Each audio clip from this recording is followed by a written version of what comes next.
Earth's oceans, by far its most important feature. They shape our climate, our culture, and our future.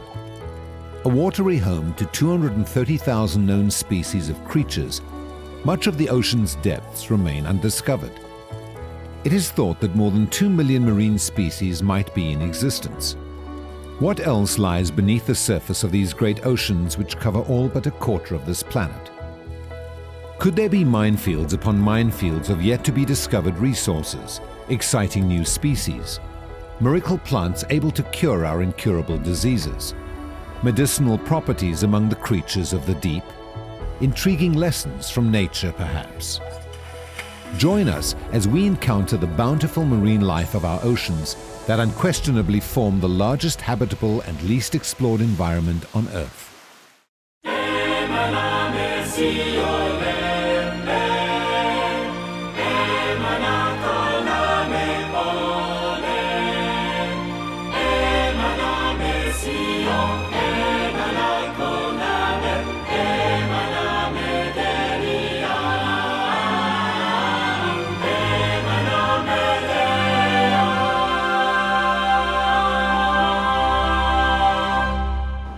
Under the ocean lies many fascinating untold stories. And in this episode, we take a look at life under the sea. All this on Animal Encounters.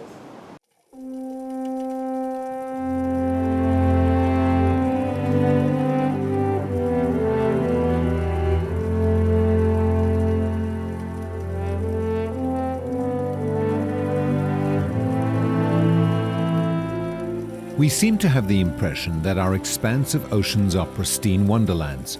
Under the surface, however, this is unfortunately not the case.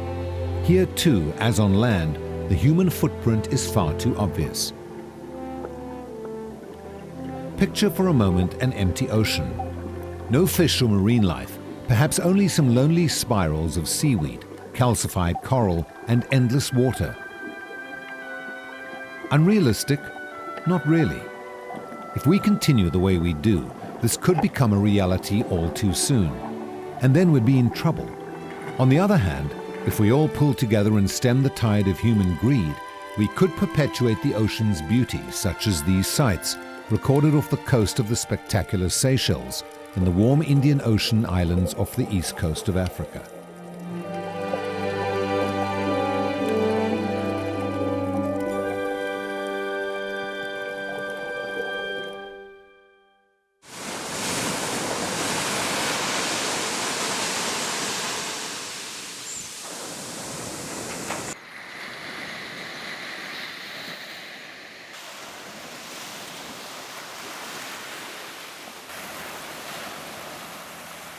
The Seychelles is an archipelago of 115 islands forming one country spanning 1,500 kilometers in the Indian Ocean.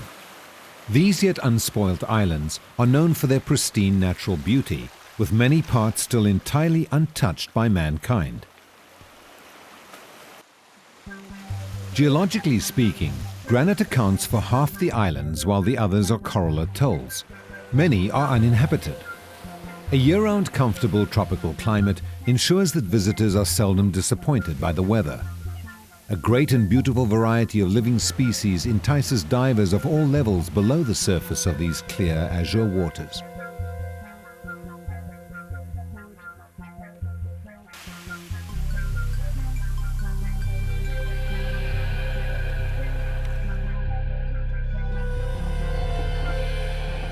We have decided to make the island of Praslin our base. Our first dive is not too far out from one of the beaches here on Praslin, in the waters surrounding a quaint little island by the name of St. Pierre. It's our first day in paradise, and we can't wait to get into the water. As we submerge into the comfortably warm water, it feels at first as if we are in a giant clear blue swimming pool. During the next few days, we are going to try and capture the essence of this beautiful underwater world.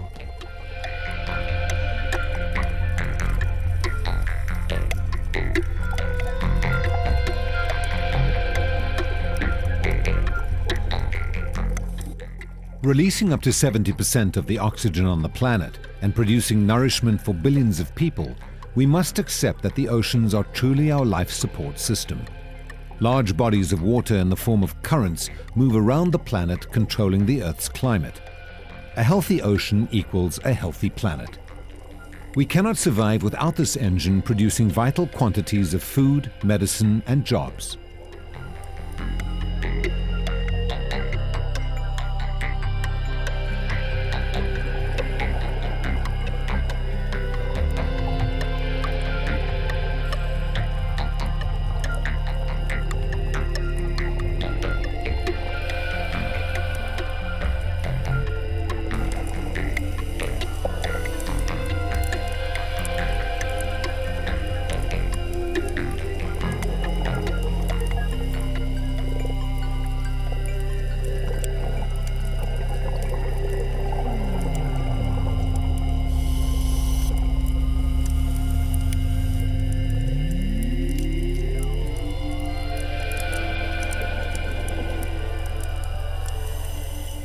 The weather and climate are simply a response to the ocean conditions. Without the ocean, our planet would not be habitable. The ocean absorbs and releases heat so that our days are not too hot and our nights are not too cold. Our water and air are recycled by the ocean, and 48% of the carbon inserted into the atmosphere by mankind is absorbed by the ocean. It is essential for life on Earth, and we need to be good stewards of this precious part of the Earth.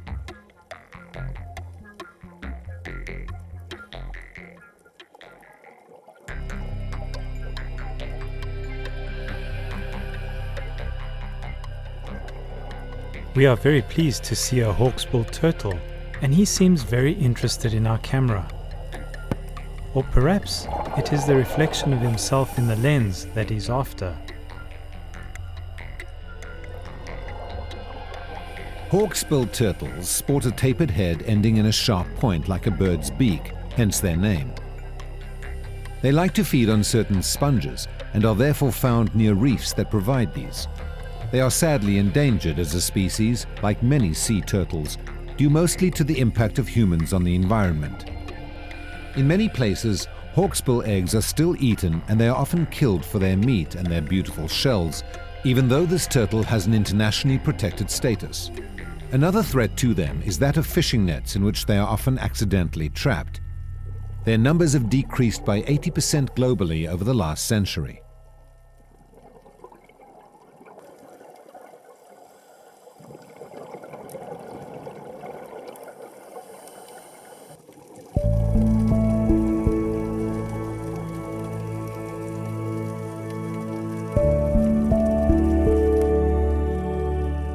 Scuba diving is a unique experience. It's almost like flying. When I'm below the surface of the water, I'm in a three-dimensional plane. I can move up, down, left, right, forward, even backward. It's a little like going into space and escaping the terrestrial forces. There's no gravity, and the state of neutral buoyancy leaves me feeling free to go with the flow of the currents. Something else that I like is the absolute quietness. Quiet in terms of leaving behind the noise of the terrestrial world, but not void of sound. I hear my breathing, and I hear bubbles. I also hear the parrotfish as they scrape morsels of algae off the coral. There are no cell phones down here. Emails will have to wait. For the next 30 to 50 minutes, I will be alone with my thoughts in this enchanting world.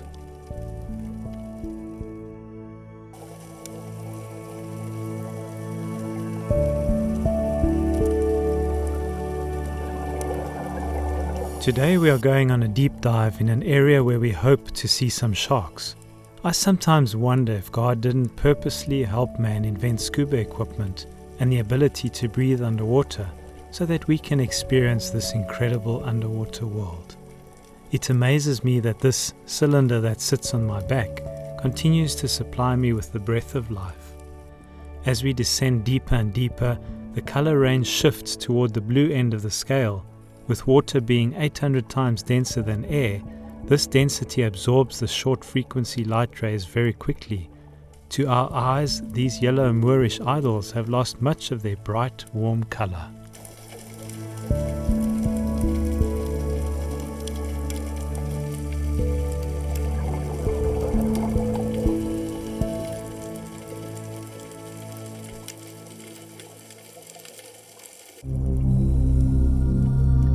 30 meters, we spot our first grey reef shark. Soon we see another one circling overhead. For most divers, seeing sharks is the ultimate experience.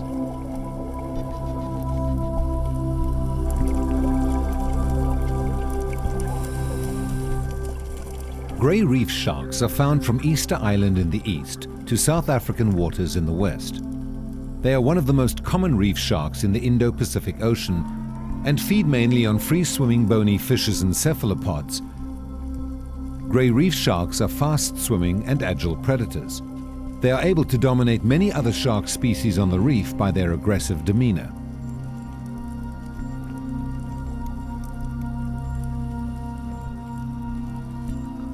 Batfish would do well in a personality contest on the reef. They always manage to impress, whether swimming alone or in a school.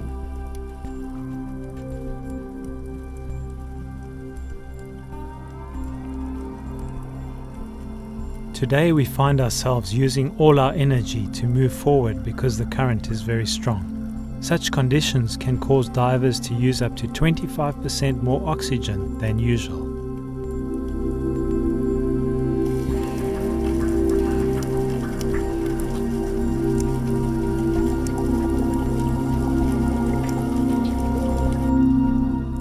Our air is running low and we realize that we need to make our way to the surface.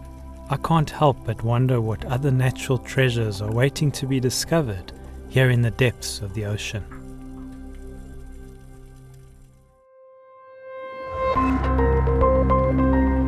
It is also wonderful to discover what the shallow waters have to offer. By putting on a mask and snorkel, you can easily venture out into water that is only a meter deep. These shallow waters, with abundant sea plants, contain an entirely different ecosystem, and the colors seem so much brighter. This is also often the nursery for all types of fish and other sea creatures, the place where they grow up before venturing into the deep blue sea.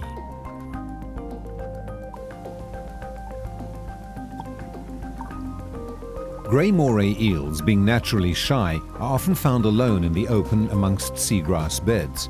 They hunt alone and at night.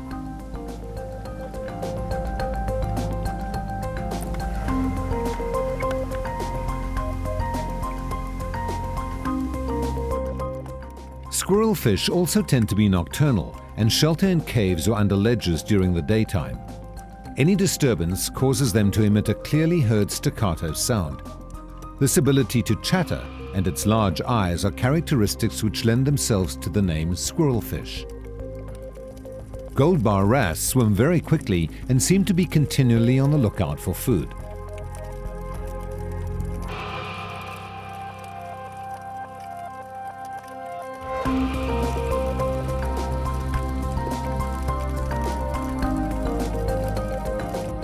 Parrotfish play a vital role on the reef. As they feed, they assist in the production and distribution of coral sands in the reef biome. This helps prevent algae from choking the coral. The spectacular color of the powder blue surgeon is an indicator of its health. The intensity of the color indicates its level of wellness.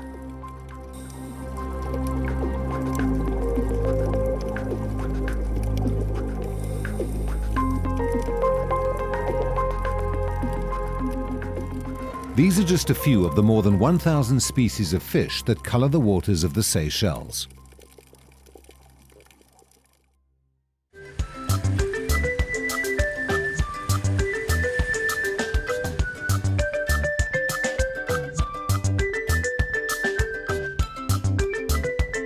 Only half an hour's ferry ride from Praslin brings you to La Digue, where it feels like you've gone back in time. Even today, cars are not encouraged, and you're more welcome to use a bicycle or an ox cart and keep the pace of life here calm and peaceful. Among the fragrant vanilla orchards and white island ponies, this timeless oasis is also characterized by the great granite outcrops on the soft sandy beaches, which hint at the colorful, teeming reefs below the waters.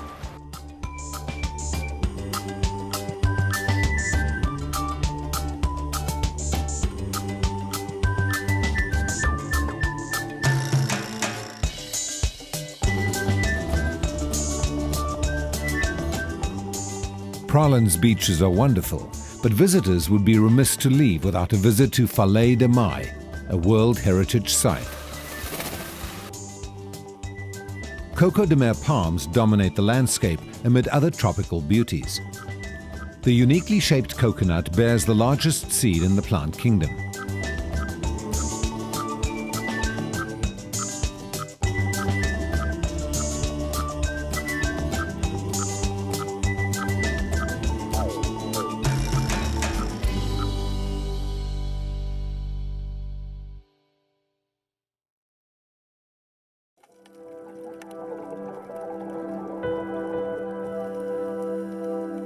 Coral bleaching is a great threat to the world's coral reefs.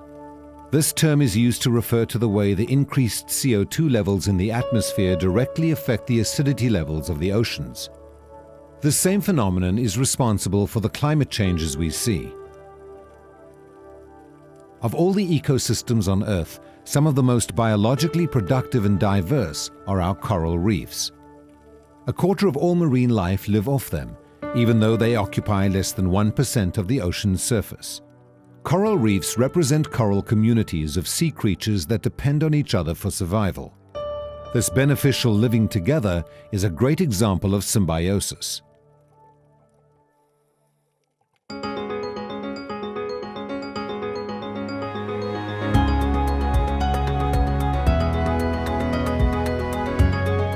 An example of this symbiosis is the critical relationship between the coral polyp and microscopic algal cells called zooxanthellae that live inside them.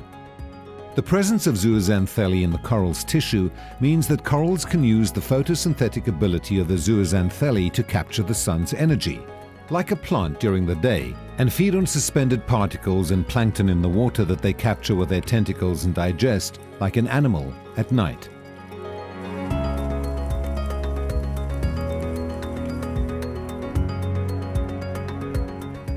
Without this mutually beneficial relationship between the coral reefs and the fish they provide food and shelter for, the whole system of life on a coral reef would fall apart.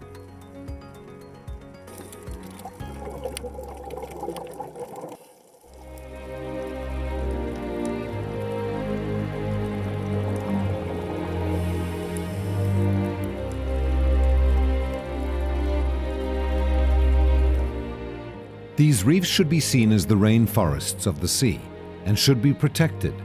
Imagine the medicinal discoveries that may still emanate from them.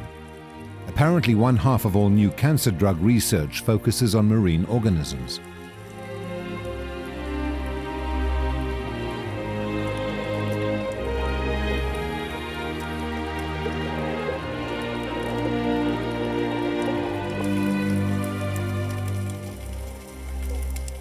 Besides so many varieties of fish and coral, the ocean holds more surprises in the form of other interesting creatures. There are over 1,800 species of starfish and over 3,000 species of nudibranchs, or sea slugs, not to mention the beautiful sea fans or gorgonians, which are found throughout the oceans of the world, especially in the tropics and subtropics.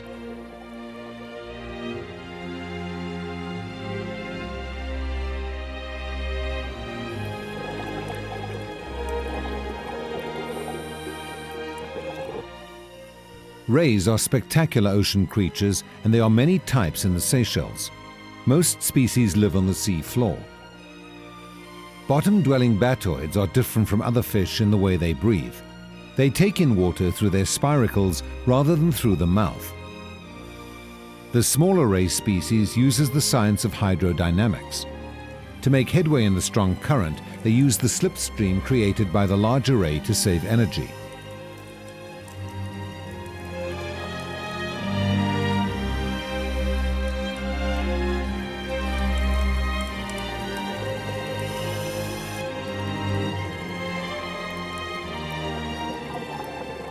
Octopuses are known and named for their 8 arms, usually featuring suction cups. Most octopus species have no internal skeleton, allowing their almost entirely soft bodies to squeeze through tight places.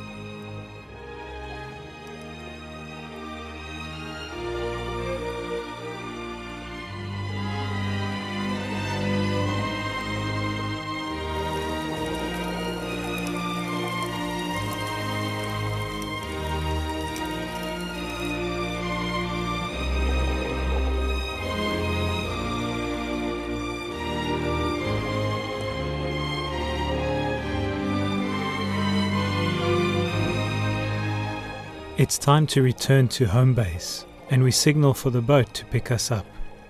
When I see how the symbiotic relationships on the coral reef not only ensure survival, but also bring happiness and quality of life, I feel sure that this didn't just come about by chance. As humans, we can learn lessons from the reef. We can learn to help each other and work together for the common benefit of all God's creatures.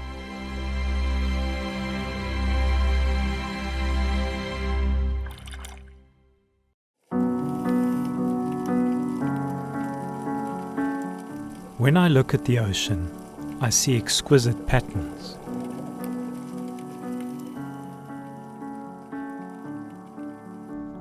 I see bouquets of vivid colors that arrest attention.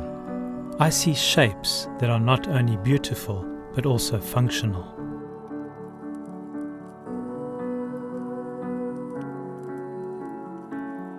I see intricate design, colors carefully placed to make an impact.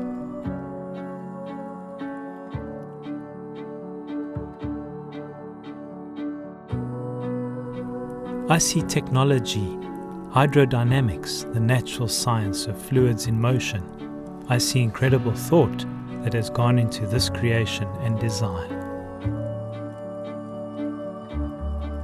I see not only quantity but beauty. In a world where success often means one or the other, in God's world, both quantity and quality coexist.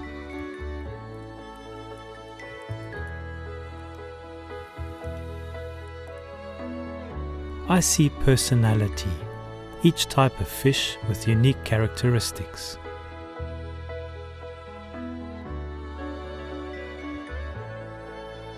I see community, symbiotic relationships, one hand washing the other. I see cooperation on a grand scale. I see individualists, happy and efficient on their own.